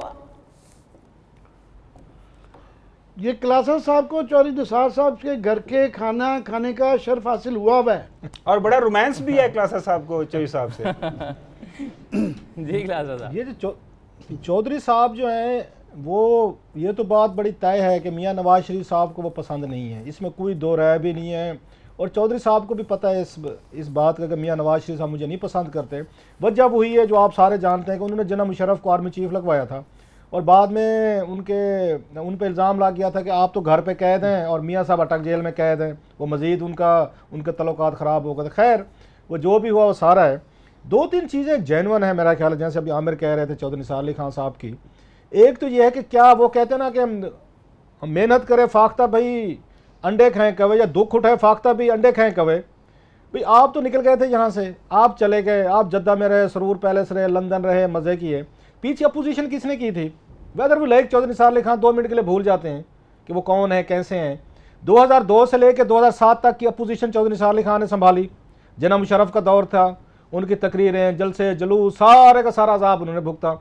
2008 से लेकर 2013 तक का था, वो भी अपोजिशन लीडर फिर वही रहे। उन्होंने फिर पीपल्स पार्टी की हुकूमत के खिलाफ उन्होंने रजिस्ट किया और उन्होंने पब्लिक अकाउंट्स कमेटी के तौर पर उन्होंने जरदारी के खिलाफ जितने भी करप्शन की मुहिम चली है और जितना पीपल्स पार्टी को करप्ट वहाँ पे एक उनका इमेज बनाने में, उनको साबित करने में, उसमें पब्लिक अकाउंट्स कमेटी का बड़ा हाथ है। चौधरी निसार अली खान साहब बड़े दबंग किस्म के चेयरमैन थे, उन्होंने चलाया जैसे चलाई जानी चाहिए। अगेन वो 2-4 डंडियाँ वो भी मार लेते थे अपनी पार्टी के हवाले से, लेकिन उन्होंने 12 अच्छे तरीके से चलाया। आप मुझे बताएं कि जब आपको ज़रूरत थी कि अपोजिशन की, अपोजिशन करने का आसान काम नहीं होता, वो सहाफ़ी हो, वो कालम निगार हो, वो कोई सियासतदान हो या कोई भी हो, जब आप किसी इस्टेब्लिशमेंट को अपोज कर रहे होते हैं तो वो फोर्सेस भी आप पे आके अटैक करती हैं। तो चौधरी निसार अली खान ने पूरा 2002 से लेके 2013 तक उन्होंने दुख उठाए फाख्ता बी की तरह। जब अंडे खाने का टाइम आया तो कुछ और लोग आ गए। मतलब बाकी छोड़ दें, अगर आपने अबूरी वज़ीर आज़म भी बनाना है ख्वाजा आसिफ को, तो चौधरी निसार अली खान की तो ज़्यादा सर्विसेज हैं। आप जानबूझ के चौधरी निसार अली खान को टार्चर करने के लिए ख्वाजा आसिफ का नाम दे रहे हैं। ये बाकायदा इसके पीछे, इस नाम के पीछे मैं शर्तिया कह सकता हूं कि नवाज शरीफ साहब की सैडेस्ट एक प्लेयर है कि इससे चौधरी निसार अली खान को तकलीफ होगी, क्योंकि दोनों में बोलचाल नहीं है पिछले 5-6 साल से। सो ये ख्वाजा आसिफ का जो नाम आया है, there is a method in this madness. वो ख्वाजा आसिफ से मोहब्बत नहीं है, उन्होंने चौधरी निसार अली खान को टार्चर करने के लिए। और इसीलिए ये जो कल यहाँ से ये ना ज़राए से खबर चलवाई गई है ना, ये ज़राए से खबर, वो चौधरी निसार अली खान को मैसेज भेजा गया है कि ये जो कहा गया जी कि ख्वाजा आसिफ साहब अबूरी वज़ीर आज़म होंगे। अभी भी मैं कहता हूँ, अभी उसमें बड़ा ये फैसला करने में बड़ा ये सोच समझ के करेंगे ख्वाजा साहब को बनाना नहीं बनाना। उन्होंने चौधरी साहब की ये मैसेज भेजा है कि हिज एक्सीलेंसी, अगर आप अगर ठीक ना हुए तो फिर देख लीजिएगा, हम यहाँ ख्वाजा आसिफ साहब को वज़ीर आज़म बना देंगे और आप फिर यहाँ पे मिर्ज़ा साहब की तरह अकेले फिरेंगे गलियों में। तो इसीलिए चौधरी साहब का भी, जैसे आमिर ने कहा, वो बड़े समझदार हैं, उनको मैसेज मिल गया है कि अगर मैं इस वक्त अगर थोड़ा सा भी पार्टी से दाएं बाएं होने की कोशिश करता हूं तो ख्वाजा आसिफ साहब वज़ीर आज़म बन जाएंगे। उनका बयान आ गया है कि नहीं ऐसी कोई बात नहीं है, मैं वफादार रहूंगा। ये पॉलिटिक्स में ना ये उस वो कहते हैं ना चेस गेम की तरह, ये रुथलेस खेल है, ये बड़ा जैसे आमिर ने कहा सफाकाना खेल है। चौधरी निसार अली खान को पता है कि ख्वाजा आसिफ को इन्होंने वज़ीर आज़म नहीं बनाना अगर मैं इनके साथ खड़ा हो गया, इसलिए वो फौरी तौर पर लाइन पे वापस आ गए। कल वाली प्रेस कॉन्फ्रेंस हम देखेंगे उसमें क्या नया कहते हैं वो घंटू। मेरा ख्याल है अपनी वफादारी की कहानियां सुनाएंगे, अपने ऊपर होने वाले जो भी उनके साथ ज्यादतियां गलत दुरुस्त हो वो सुनाएंगे, आखिर पे वही कुछ कहेंगे जी मैं तो मियां साहब का वफादार हूं। चौधरी साहब की बहुत बड़ा बोल्ड स्टेप नहीं ले सकेंगे, और मेरा ख्याल उनको हम इसलिए भी ब्लेम नहीं कर सकते कि चौधरी साहब के पास 2-4 ऑप्शन है। अगर मैं चौधरी साहब की जगह सपोज दे तो मुझे क्या करना चाहिए? क्या इमरान खान की पार्टी में घुस जो वो जाके पीपल्स पार्टी का दूसरा वो बन चुके, फॉरवर्ड ब्लॉक बन चुके एक तरह का, दुनिया जहां के लोग मतलब उसमें करप्ट ले हैं, और चौधरी निसार अली खान साहब एक तरह के ड्राइविंग सीट के आदी हैं, वो उसके चौथे 5वें नंबर पे बैठने को तैयार है, चौथी 5वीं सीट पे नहीं बैठेंगे, वहां तो सीट ही नहीं है उनके पास इमरान खान के लिए, ऑलरेडी बड़े बड़े लोग पहुंचे हुए हैं, वो जगह भी खाली। क्या वो पीपल्स पार्टी में जाए जिसके खिलाफ करप्शन की एक उन्होंने तहरीक शुरू की है रखी? उनके पास क्या ऑप्शन है? या मौलाना साहब की जाके पार्टी ज्वाइन कर ले JUI को। चौथा ऑप्शन ये है जो मेरा ख्याल एक्सरसाइज करने वाले हैं, जो थोड़ा सा अनरेबल है, वो ये है कि आप उनकी वजारत छोड़ दें। अगर कोई नया वजीर आजम आता है आप वजारत छोड़ दें लेकिन पार्टी में रहें। ये चौधरी निसार अली खान के पास एक 5वां ऑप्शन है जो मेरा ख्याल कोई सियासतदान अप्लाई नहीं करेगा कि सियासत छोड़ दें। वो तो नहीं छोड़ेंगे, और उनसे डिमांड करना, उनको कहना मेरा ख्याल हमारी ज्यादती होगी। तो चौधरी साहब के पास बड़े मुख्तसर से ऑप्शन हैं, और दाद दूंगा मैं, लास्टली दाद दूंगा मियां नवाज शरीफ साहब को कि कैसे उन्होंने स्टिक दिखाई है इसको चौधरी निसार अली खान साहब को कि चौधरी साहब आपने कबीना के इजलास में मेरी गुस्ताखी की थी ना, तो फिर मैं जो आपको यहाँ पे टार्चर देने वाला हूँ ख्वाजा आसिफ की शक्ल में वजीर आजम बना के। ये होती है स्टिक, ये होती है पॉलिटिक्स। और चौधरी साहब बिल्कुल वो धड़ाम से लाइन में आके गिरे हैं कि ख्वाजा वजीर आजम बन गया तो मैं रह जाऊंगा। राइट सर, एक मिनट सर ब्रेक मुझे लेना है, ब्रेक के बाद वापस आते हैं। मैं सर आमिर साहब ब्रेक के बाद वापस आ जाता हूँ क्योंकि ड्यू हुई है 2 मिनट से। ब्रेक के बाद वापस आते हैं तो मैं जरा एक और चीज़ को डिस्कस करना चाहूँगा।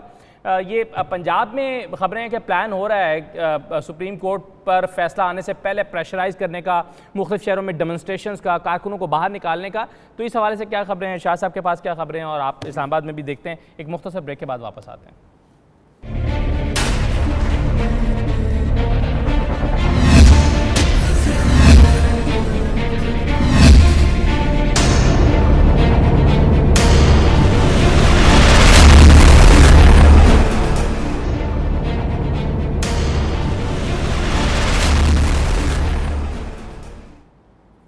खुशामदीद कहते हैं आपको दोबारा। आमिर मतीन साहब, जब मैं ब्रेक पर गया तो आप शायद चौधरी निसार वाली बात पे कोई कमेंट करना चाह रहे थे, उसमें क्वेश्चन में आप मेरा ले लीजिएगा साथ में। ये पंजाब में कुछ चीज़ें प्लान हो रही हैं कि मुख्तलिफ शहरों में डेमोन्स्ट्रेशन जो हैं वो अरेंज की जाएँ, और मकसद दबाव डालना फैसले से पहले और उसके बाद भी। शायद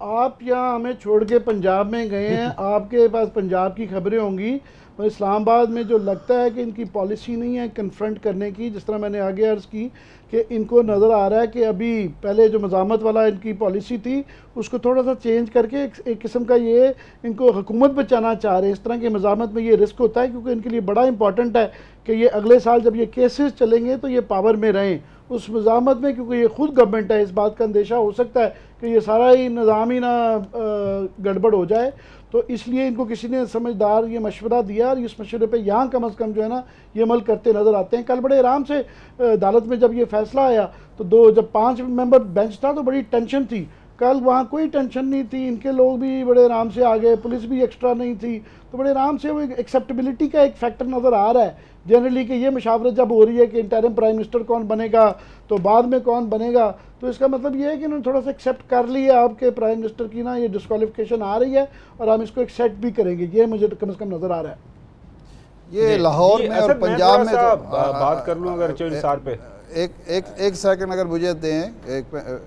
ये पंजाब में तो सूरत हाल ये है कि यहाँ जो प्लानिंग हो रही है, कल एयर लीग ने बाकायदा मुजाहरा किया एयरपोर्ट पे, और ये भी धमकी दी गई है कि हम ऑपरेशन जो है मुअत्तल कर देंगे, और ट्रेडर्स जो हैं वो वहाँ भी बैनर भी लग रहे हैं, और उसके बाद उनसे कहा गया है मुख्तलिफ़ तंजीमों से कि जी आप अपने तौर पर एहतजाज करें, एहतजाजी अमल शुरू करें। पंजाब में इस हवाले से अच्छी खासी मूवमेंट नज़र आती है। इस्लामाबाद में लाजमन नहीं होगी, लेकिन मियां नवाज शरीफ साहब हमेशा जब भी कोई अदालती मामला चल रहा हो या कोई और हो तो हमेशा टू प्रांग पॉलिसी इनकी होती है। बाज़ औक़ात वो दूसरे लोगों को खड़ा करते हैं एहतजाज के लिए, ख़ुद ताउन की पॉलिसी दिखाते हैं, और बाज़ औक़ात जो है वो दूसरों की तरफ से या इस्तेमाल करते हैं निसार अली ख़ान को या शहबाज शरीफ साहब को, जी हम तो आपके खादिम हैं, हम तो बिल्कुल जो भी आप कहेंगे मानेंगे, और ख़ुद जो है वो एहतजाज की पॉलिसी अपनाते हैं। तो इस वक्त मेरा ख़्याल है पंजाब में ये हो रहा है, तंजीमों को मुतहर्रिक किया जा रहा है। ये देखिए ना, प्रिंसिपल जो हैं कॉलेज के उनको बुलाया गया और उनसे कहा गया जी आप अपने क्लासेस में अपने टीचर्स से कहें कि वो मियां नवाज शरीफ साहब के फ़ज़ाइल व मनाक़िब बयान करें और बताएं कि जी जमहूरियत बचानी है तो नवाज शरीफ और नवाज शरीफ का ख़ानदान है। आपको याद होगा कि हमजा शहबाज ने यहाँ नज़रिया पाकिस्तान ट्रस्ट में एक लेक्चर दिया था बच्चों को, और उनसे कहा था कि बच्चों देखो करप्शन होती है, सारी दुनिया में होती है, करप्शन कोई ऐसी चीज़ नहीं है, असल में जमहूरियत होती है, जमहूरियत अगर होगी तो करप्शन भी होगी और हमें बर्दाश्त करना चाहिए। ये बच्चों को 8 साल के 10 साल के बच्चों को लेक्चर दिया गया था। तो अब भी मेरे ख्याल ऐसे लेक्चर शायद यूनिवर्सिटीज़ में कॉलेजेस में किए जाएंगे ताकि कम अज़ कम इस जमहूरियत को जो करप्ट जमहूरियत है बचाया जा सके, क्योंकि इसी में निजात है शरीफ ख़ानदान की और मियां नवाज शरीफ साहब। सही है जी। खावर गुमन साहब। अच्छा असद, ये जो शाद आरफ साहब बात कर रहे हैं ना, ये कोशिश तो ज़रूर करेंगे, लेकिन मैं आई कम फ्राम सियालकोट, मैं भी पिंड दा रहने वाला, मुझे पता है कि वहाँ पे किस लेवल का कोई सपोर्ट सिस्टम इनका, वो जो कह रहे हैं कि ये कोई इस तरह इस लेवल का कोई काम करेंगे कि वो क्या करेंगे, इसके अलावा कुछ नहीं। ये जो चीज़ है ना, हमारे यहाँ को सेलफोन, अब ये जो फ्लो ऑफ इंफॉर्मेशन है वो बड़ा तेजी से लोगों के पास जा रहा है, और ये लोगों को बताना कि जी कौन करप्ट है और कौन करप्ट नहीं है, मेरे ख्याल में अब इस तरह की कोशिशों से वो पॉसिबल। अब वापस आते हैं चौधरी निसार साहब के ऊपर। ये असद एक चीज तो तय है, देखें उनका जो सियासत करने का तरीका है, चौधरी निसार साहब का हक है, उनको करनी चाहिए, लेकिन असल इशू ये एक जो फैक्ट है वो ये है कि चौधरी साहब वो वाहिद पॉलिटिशियन है हमारे यहाँ कि जिनके ऊपर किसी तरह का भी कोई केस नहीं है, ना कोई नैब का ना कोई FIA का, कभी उन्होंने कोई लोन डिफॉल्ट नहीं किया, हमने कभी कहीं नहीं देखा कि इस हवाले से उन पे किसी तरह की कोई इल्ज़ाम तराशी की गई हो। तो पार्टी के अंदर प्राइम मिनिस्टर नवाज शरीफ साहब के बाद अगर कोई, मेरे ख्याल में अगर किसी का हक बनता है प्राइम मिनिस्टरशिप का, तो वो चौधरी निसार का बनता है। अगेन फैसला वो तो हाउस ऑफ शरीफ ने करना है कि वो क्या कहते हैं कि कौन बनेगा करोड़पति। खावर साहब आप कमाल कर रहे हैं। खावर साहब आप एक तरफ कह रहे हैं कि उन्होंने कभी करप्शन नहीं की, उन पर कोई इल्ज़ाम नहीं लगा, फिर आप उसको प्राइम मिनिस्टर, ये मुस्लिम लीग में मुमकिन है नवाज शरीफ साहब बर्दाश्त करेंगे एक ऐसे शख्स को जो करप्ट नहीं है और वो वज़ीर आज़म बन जाए? कमाल है। नहीं, वो एक और भी उनके अंदर उनका जो मेरे ख्याल में जो सबसे बड़ी उनका एक नेगेटिव पॉइंट ये है कि वो जी हजूरी नहीं करेंगे। वो कहते हैं कि कॉर्नर्स नहीं बजा लाएंगे। बाकी तो सारे पता है ना कि आपने हमारे ख्वाजा बरदरान और बाकी जो पॉलिटिशियन है PM मलैन के, वो किस तरह बिछते हैं जब शरीफ आते हैं और किस तरह उनके सामने उनकी जी हजूरी की जाती है। ये हमने अपनी आंखों के सामने देखा है कि बंदे को खुद शर्म आती है कि बंदे के कुछ ना कुछ डिग्निटी होती है। वो इस लिहाज से चौधरी निसार साहब हमने देखा है जब वो नेशनल असम्बली में भी आते हैं तो उनका एक अपना एक उनकी जो बॉडी लैंग्वेज है, जो पोस्टरिंग है, वो अपना एक डिग्निटी रखते हैं। और हमने देखा, मुझे भी मौका मिला है क्लासा साहब के साथ वो पब्लिक अकाउंट्स कमेटी जब ये 5 साल चेयरमैन रहे उसको कवर करने का, तो बड़े ज़बरदस्त तरीके से उन्होंने PAC को रन किया और उनकी जो डिसीजन मेकिंग है वो सारी चीज़ें वो सबके सामने फैसला। मैं इसमें अगर सिर्फ ऐड असद कर दूं कि वो जो मैं कह रहा था कि मूवमेंट ऑफ रेकनिंग वाला कि पॉलिटिशियन की हर इंसान की ज़िंदगी में एक मौका होता है, एक अपॉर्चुनिटी आती है। एतजाज़ हसन साहब के पास जब वो जुडिशरी की इस मूवमेंट को लीड कर रहे थे तो एक मोमेंट ऑफ अपॉर्चुनिटी थी। तो मुझे याद है कि उनसे उनके कई दोस्तों ने, मैं भी मौजूद था वहाँ पे, तो ये बात की कि जनाब ये शायद आपके लिए अपॉर्चुनिटी है, आप इससे बड़े लीडर बन सकते हैं। तो वो तैयार नहीं हुए थे। तो उसके बाद से वो फिर उनका सियासी सफ़र कम से कम नीचे ही जाता रहा। पता नहीं अगर वो फैसला करते तो उस वक्त क्या होना था, वो तो वक्त ही शायद बताता। मगर चौधरी निसार के लिए भी ये एक अपॉर्चुनिटी है जो कि रोज़ नहीं आती। उनके साथ 4 साल यहाँ सारे लोग इस्लामाबाद में जानते हैं कि बहुत बुरा सलूक करते रहे हैं, उनके साथ बहुत बदतमीज़ी होती रही है। उनके नीचे जो हैं आईजीज़ को ये अहकामात रहे हैं धरने के दौरान में कि आपने चौधरी निसार से बिल्कुल ऑर्डर्स नहीं लेने हैं, और उनको बाईपास किया जाता रहा, उनको फेल करवाया गया। ख़ास तौर पे पहले ये इंटीरियर मिनिस्ट्री दी गई, फिर नाफ्टा के अंदर फंड्स नहीं दिए गए, फिर उनका पॉलिसी में ऐसा उनको फंसाया था कि ना वो अपनी डिफेंस दे सकते थे, ना उनको रिसोर्सेज और पावर दी गई, और हमारे जैसे लोग उनको रोज़ जो है उसमें करते रहे। फिर उनको मशावरत में नहीं रखा। चौधरी निसार वो आदमी थे जिनके मतलब ये हमेशा कहा जाता था कि इनकी प्राइम मिनिस्टर के बेडरूम तक रसाई है, अगर क्राइसिस आ जाए तो ये नॉक कर सकते हैं रात के 12 बजे के प्राइम मिनिस्टर साहब बाहर आएँ। तो अभी इस दफ़ा उनके साथ बिल्कुल मशावरत भी, बड़े जूनियर बच्चों में मरियम बीबी जो ये सेल चलाती रही और वो करती रही, उनको ज़्यादा छोटे छोटे जूनियर लोगों को उन्होंने जो ये पिछले दिनों कैबिनेट की मीटिंग में कहा कि मेरे जूनियर्स के लिए मैं चाह रहा हूँ, तो जूनियर्स से उनकी बेइज्जती करवाती रही। तो जाहिर है वो बेचारे इसलिए चुप रहे कि उनके पास चॉइसेस नहीं थी। जो क्लास साहब कह रहे थे, क्या करते, ना नून लीग को छोड़ सकते हैं और ना पीटीआई में जा सकते हैं, पीपल्स पार्टी, बिल्कुल चॉइसेस नहीं है।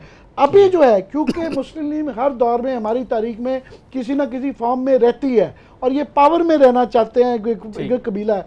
और याद रहे कि ये 100 बंदा 2013 में ज्वाइन किया है नून लीग में, और ये बंदे वही 100 आदमी एक टेलीफोन की मार होते हैं जब क्राइसिस आ जाए।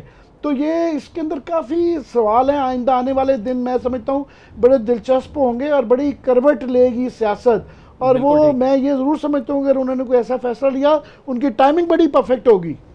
सही है। अच्छा क्लासेस साहब, ये 2013 के इंतखाबात के बाद भी वैसे एक चीज उठी थी, और वो ये थी कि ये जो चौधरी निसार का ग्रुप जो है पिंडी का पूरा एमपीएस एमएनएस का, ये वो परफॉर्मेंस नहीं दे सका, वहां से पीटीआई को कुछ सीटें मिल गई। तो उसमें भी दानिस्ता तौर पर कोशिश, जो आपने टॉर्चर का वर्ड इस्तेमाल किया, तो कोशिश की गई थी कि चौधरी निसार दानिस्ता तौर पर उनका पूरा ग्रुप ना जीत जाए, क्योंकि वो बहुत स्ट्रांग हो जाएंगे फिर, और फिर पार्टी में संभालना उसको मुश्किल हो जाएगा। तो एक तो ये भी चीज़ थी, अगर आप इस पर कॉमेंट करना चाहिए। दूसरा सवाल मैं सर आपसे ये करना चाह रहा हूँ कि आप पीटीआई जो है इस सारी सिचुएशन में क्या इस पीएमएलएन के गिरते हुए ग्राफ को उसी प्रोपोर्शन के साथ अपने फायदे में इस्तेमाल करने की कोई हिकमत अमली रखती है आपके ख्याल में?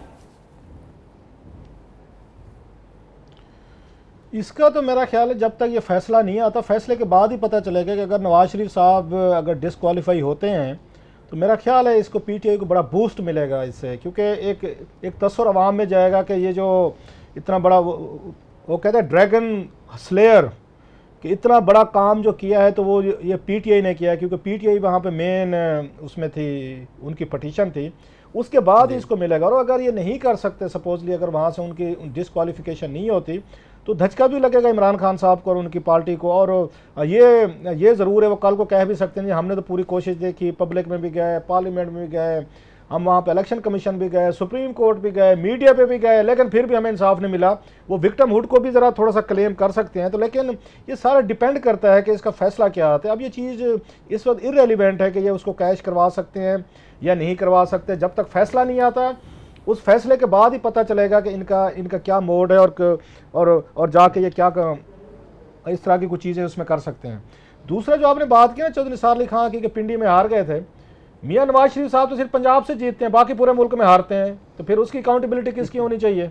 लीडर तो वो हैं, वजीर आजम तो वो हैं, वो भी ज़रा जवाब दें कि माँ सिवाय इसके पंजाब के तो आप कहीं नहीं जीतते, अब सिंध में भी सीटें नहीं निकलती, वहाँ पे सरदार जो है वो सारी पार्टियाँ, वो तो कोई आज है ना जो बलूचिस्तान के, वो तो जो या इस्लामाबाद में हुक्मरान होते उसके साथ मिल जाते हैं। तो KPK में 1-2 हज़ार की सीटें आपके पास हैं या आपको मैनसहरा से मिली है, तो मियाँ साहब तो ज़रा बताएं ना ज़रा कि चलो चौधरी निसार अली खान साहब तो पिंडी हार गए ना, तो वो पूरा मुल्क कैसे हार जाते हैं? वो तो अच्छे वज़ीर आज़म है। सो ये कोई जवाब नहीं होता कि आपका पिंडी था। अब चौधरी निसार अली खान साहब, पिंडी बहुत बड़ा अहम इलाका है, एरिया है, सिर्फ इस वजह से कि DPO आपकी मर्ज़ी का लगता है, ये डिस्ट्रिक्ट आपका दीगर जो डिप्टी कमिश्नर है वो लगता है, थाना कचहरी की सियासत आप करते हैं, तो वोट आपको क्यों नहीं मिले? ये वो मैसेज है, ज़रा जहन में रखिएगा, क्योंकि चौधरी निसार अली खान साहब की मर्ज़ी के बगैर या पिंडी में किसी की पोस्टिंग नहीं हो सकती। लिहाजा जवाब तलबी क्या होती है कि क्योंकि आपकी मर्ज़ी का SHO लगता है, आपकी मर्ज़ी का पटवारी लगता है, आपकी मर्ज़ी का DC और AC लगता है, तो फिर रिजल्ट क्यों नहीं आ रहे? ये माइंड सेट ज़रा मुलाहिजा फरमाएं कि पाकिस्तान में वोट लेने के लिए क्या आपने यहाँ क्राइटेरिया बनाया हुआ है, क्या SOPs बनाई हुई है कि थाना कचहरी क्योंकि आपके पास है, लिहाजा इसके बाद सीटें भी हमें चाहिए, कोई तरक्की, कोई डेवलपमेंट। मसलन अब ये देखें, ये जो नॉर्थ पंजाब है, मुझे दुख भी होता है बाज़ दफ़ा कि इसको 300 बिलियन रुपीस मिलने चाहिए। आप कभी जाएं तो सही, थोड़ा सा इसमें कहूटा वगैरह और इनमें कलर सैदा इन इलाकों में फिरें तो सही।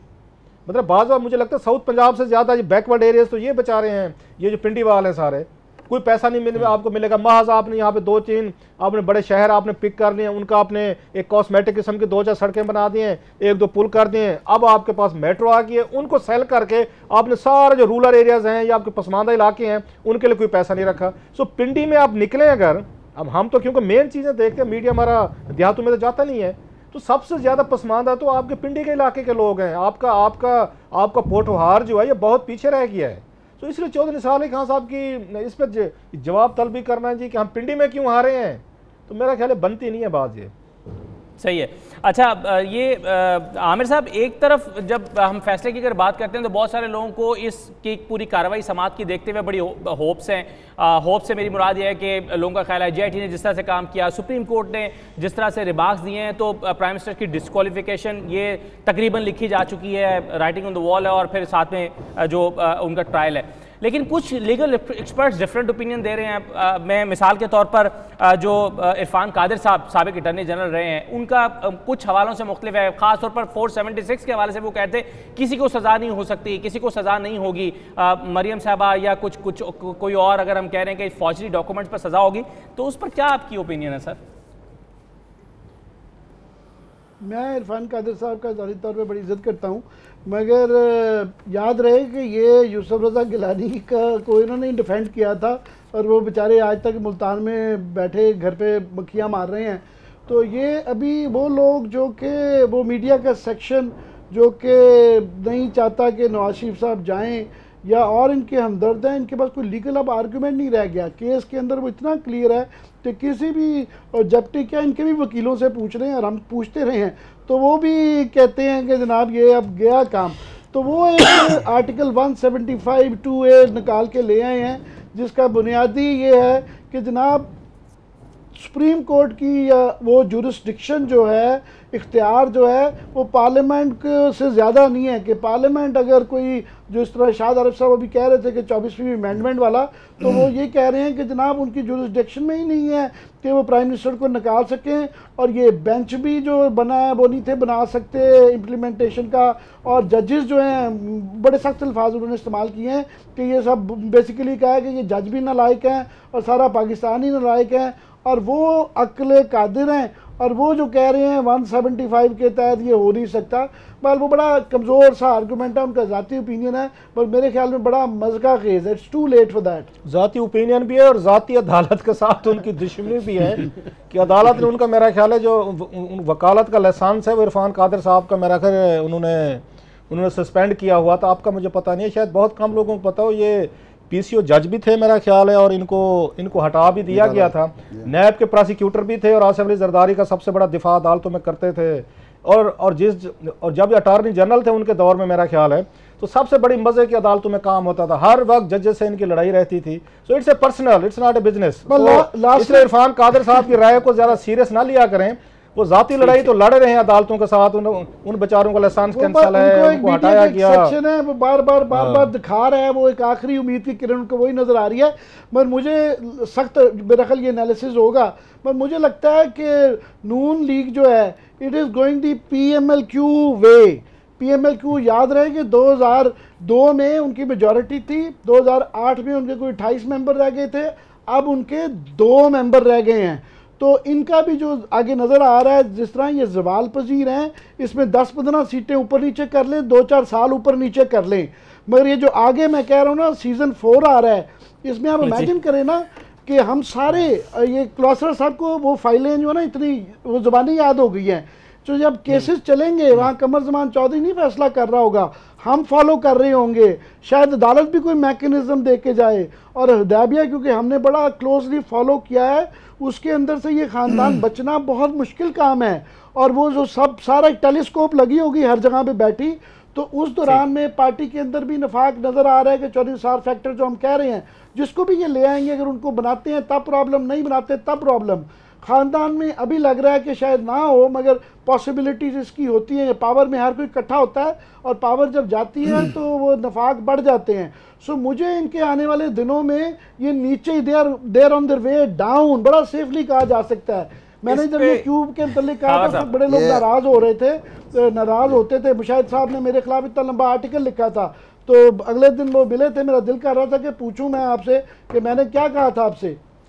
अच्छा सर, वो बात कर रहे हैं ना आमिर साहब जी, वो हमने 2 दिन पहले भी वो रऊफ क्लासा साहब ने एक स्टोरी ब्रेक की थी कि आने वाले दिनों के अंदर ये देखिए गया कि बहुत ज़रा इस तरह डिसीजन करेंगे, पर्क्स एंड प्रिविलेज लोगों को देंगे, लोगों को अच्छी अच्छी असाइनमेंट्स देंगी। आज की जो स्टोरी है, एक सिंगल कॉलम स्टोरी छपी हुई है कि पब्लिक सेक्टर डेवलपमेंट प्रोग्राम है, उसके जितने भी एम्प्लॉइज़ हैं उसमें एक्जुबरेंट बहुत बड़ा इन्होंने इजाफा कर दिया। उसका जो प्रोजेक्ट डायरेक्टर है उसकी कम अज़ कम इन्होंने तनख्वाह कहा है कि 5 से लेके 8 लाख तक होगी। तो ये पैसा भी इस्तेमाल करेंगे, पावर भी इस्तेमाल करेंगे, सारी चीज़ें ये करेंगे कि ये किसी ना किसी तरीके से इस सारे जो पनामा केस से निकल सके।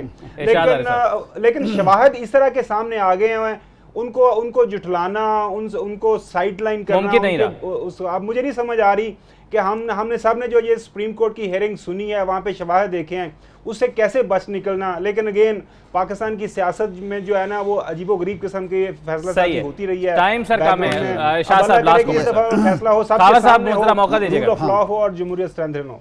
जी, ये आमिर साहब ने जो बात की है ना पार्टी के अंदर इख्तलाफात की, मसलन अगर ये ख्वाजा आसिफ बनते हैं या हसन इकबाल बनते हैं तो चौधरी साहब के अलावा भी बहुत सारे लोग हैं जो नाराज़ हैं उससे, ये एक है।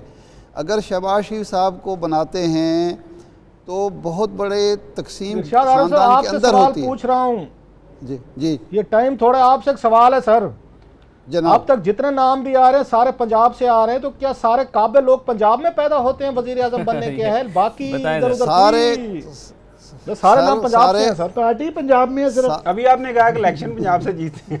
देखिए मेरी इत्तला ये है कि इन्होंने मौलाना फजल रहमान को बुलाया था और मौलाना फजल रहमान को कुछ वादे वईद किए थे, तो मौलाना फजल रहमान ने कहा कि हुजूर बात यह है कि आप मुझे क्यों मरवाना चाहते हैं, डेरा इस्माइल ख़ान में ऑपरेशन चल रहा है, मैं आपके साथ खड़े होके और इतनी बड़ी जिम्मेदारी लेके फौज को नाराज़ नहीं कर सकता, नहीं ले सकता। एक बात सिर्फ कि शहबाज शरीफ बनते हैं तो ख़ानदान में तकसीम होगी, क्योंकि मरियम नवाज़ साहिबा और कुलसूम नवाज़ साहिबा ना शहबाज शरीफ को बर्दाश्त करने के लिए तैयार हैं ना हमजा शहबाज को, और अगर कोई और बनता है तो पार्टी के अंदर तकसीम होगी। मेरा ख्याल है अगर मियां नवाज शरीफ साहब डिस्क्वालीफाई हो गए तो मुस्लिम लीग नून को मुत्तहद रखना और अगले इलेक्शन में ले जाना बहुत बड़ा इम्तिहान होगा। बहुत शुक्रिया शाहद साहब, आमिर मतीन साहब, रऊफ क्लासा, खावर घुमन साहब, बहुत शुक्रिया। ट्रांसमिशन का वक्त खत्म हुआ, मुझे इजाज़त दीजिए, अल्लाह।